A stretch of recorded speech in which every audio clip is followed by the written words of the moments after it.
देश की सबसे बड़ी अदालत को 5 और जज मिल गए हैं। सुप्रीम कोर्ट में 5 नए जजों ने शपथ ग्रहण कर लिया है। प्रधान न्यायाधीश जस्टिस डीवाई चंद्रचूड़ ने सभी नए जजों को शपथ दिलाई। इसके साथ ही सुप्रीम कोर्ट में जजों की संख्या बढ़कर अब 32 पहुंच गई है। सुप्रीम कोर्ट में जज के कुल 34 पद स्वीकृत हैं। सीजेआई ने justice Pankaj Mittal, justice Sanjay Karol, justice PV Sanjay Kumar, justice Ahsanuddin Amanullah और जस्टिस मनोज मिश्रा को पद और गोपनीयता की शपथ दिलाई है।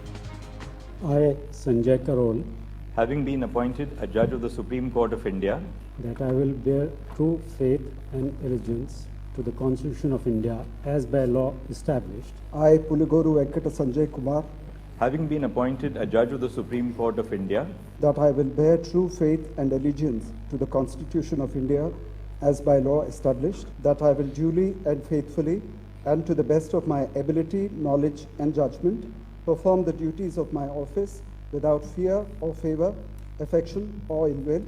I, Ehsanuddin Amanullah, that I will bear true faith and allegiance to the Constitution of India as by law established, that I will duly and faithfully perform the duties of my office without fear or favor, affection or ill will, and that I will uphold the Constitution and the laws. I, Manoj Mishra, having been appointed a judge of the Supreme Court of India, that I will bear true faith and allegiance to the Constitution of India as by law established, that I will duly and faithfully and to the best of my ability, knowledge and judgment perform the duties of my office without fear or favor, affection or ill will.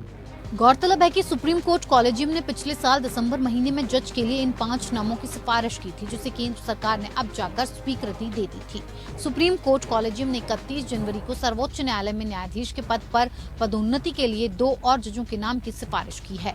5 जजों के शपथ ग्रहण के साथ ही supreme court में जजों की संख्या 34 स्वीकृत पदों की तुलना में अब 32 पहुंच गई है। हालांकि सुप्रीम कोर्ट में जज के रिक्त पद इस साल अभी बढ़ेंगे। अब सुप्रीम कोर्ट में केवल 2 रिक्तियां रह गई हैं। और यदि एससी कॉलेजियम का 31 जनवरी को इलाहाबाद हाईकोर्ट के मुख्य न्यायाधीश राजेश बिंदल और गुजरात हाईकोर्ट के मुख्य न्यायाधीश अरविंद कुमार को एससी न्यायाधीशों के रूप में पदोन्नत करने का प्रस्ताव राष्ट्रपति द्वारा स्वीकार कर लिया जाता है, तो शेष 2 रिक्तियों को भी आने वाले दिनों में भरा जा सकता है। इस साल 9 न्यायाधीश रिटायर होने हैं। इस साल जनवरी महीने में ही जस्टिस अब्दुल नजीर रिटायर हो चुके हैं। मई में जस्टिस एमआर शाह रिटायर होंगे। Justice K M Joseph, Ajay Rastogi और वी रामासुब्रमण्यम जून महीने में रिटायर होंगे। जस्टिस कृष्ण मुरारी जुलाई में रिटायर होंगे, तो वहीं जस्टिस रविंद्र भट्ट अक्टूबर और जस्टिस संजय किशन कौल दिसंबर महीने में रिटायर होंगे। जस्टिस डीवाई चंद्रचूड़ का सीजेआई के रूप में कार्यकाल नवंबर 2024 तक है। नवंबर 2024 तक के अपने कार्यकाल में जस्टिस डीवाई चंद्रचूड़ को 19 न्यायिक नियुक्तियां करनी होंगी। कॉलेजियम की ओर से भेजी गई सिफारिश पर केंद्र सरकार की ओर से देरी को लेकर सुप्रीम कोर्ट ने सख्त रुख दिखाया था और उसके बाद केंद्र सरकार ने सभी 5 नामों को मंजूरी दे दी और अब सुप्रीम कोर्ट में जजों की संख्या 32 तक पहुंच गई है। Bureau report APN news.